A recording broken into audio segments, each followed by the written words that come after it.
Look closely at the zippers around you, and there's a good chance you'll find the same 3 letters. YKK. They're on everything from clothes, backpacks, and furniture to NASA spacesuits. Zippers are often considered extremely small components in the textile world, but for our products, zippers are very often a critical component to the performance of the suit. It's so ubiquitous that we live with it and work with it without even knowing. YKK sold 10 million zippers in a year. We always think about what new function will make a customer satisfied. YKK is a giant in the global zipper market, but it didn't get there by simply selling more zippers.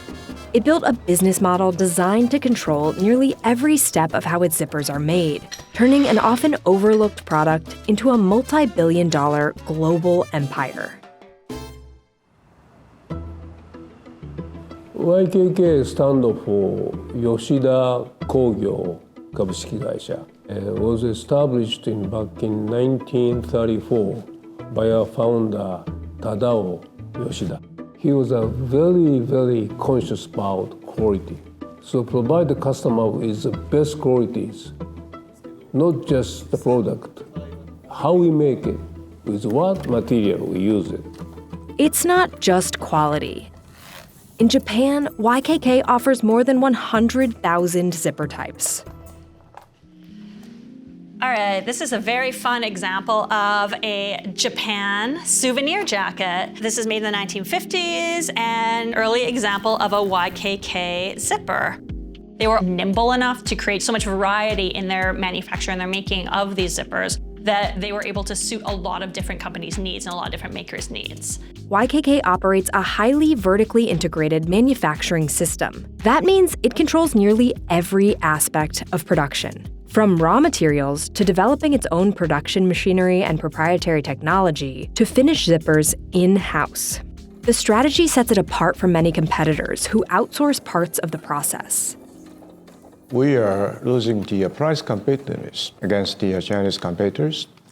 So we have established some project in which we develop the new machines that can make the very competitive zippers without any quality failure. We are producing machines that can produce zippers in-house. That is our priority. Today, YKK says it operates in 69 countries and regions, manufacturing its products close to the customers who buy them.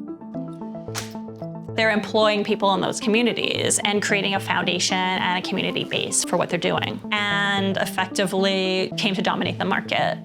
で、この基本的な考え方っていうのは、できるだけそのお客様が生産をしているところで、より近いところでものづくりをするというのが YKK の考え方です。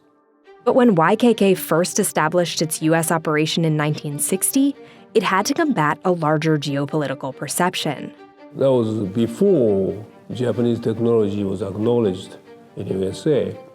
So sometimes import from Asia was taken as a cheap garbage. But YKK doubled down and stayed put. As manufacturing in the United States by American companies was starting to go offshore in the 1970s and 80s, YKK did not do that. In fact, they kind of dug in deeper and they remained in the United States. And by late 80s, we became number one. We've been acknowledged by the market and by the customer. On our anti-exposure dry suits, the main zipper is the barrier between the suit remaining a dry suit or the suit leaking and letting water in, which would severely compromise the ability of the suit to keep somebody alive. For the last 11 years, Frank Stagliano has helped choose the materials that go into Switlick's survival gear. He relies on YKK. YKK is the go-to manufacturer for those extremely high-performance zippers. In some cases, YKK also develops specialized products. For Switlick, that's a zipper that could help an inflatable life preserver deploy more quickly. So this is our Switlick LPU-10 Mark II life preserver, and it's primarily fielded by the US Air Force. YKK and Switlick work together to develop this quick burst zipper design. You can see it here, so those yellow elements, upon inflating the life jacket, will burst open and allow the life preserver to expand. Switlik says about 60% of its products are made for the US military, and that's where YKK's local operations really make a difference. Part of that equation is that our supply chain has to come from US sources. YKK having a facility in Georgia allows them to be compliant with that regulation. Switlik and YKK have worked together for decades now, so there's a certain amount of trust that we have, both YKK with Switlik and Switlik with YKK. YKK's supply chain control, proximity to its buyers, and quality has helped it grow, but the company has also drawn regulatory scrutiny. In 2007, the European Commission fined YKK and other zipper makers for colluding behind closed doors, fixing prices and dividing up customers so they wouldn't have to compete. YKK appealed. While courts reduced the fine, it largely upheld the Commission's findings. In an email to the Wall Street Journal, YKK said, "We view these matters as important reminders of the need to continually strengthen compliance, internal controls, and fair business practices." Today, YKK has expanded their operations beyond zippers, with businesses including architectural products and equipment development. We may need to challenge totally new businesses. So how we can balance out some of the old operations in matured countries. もしジッパーに代わるジッパーが出てきたら、それも我々が発明したいと思っています。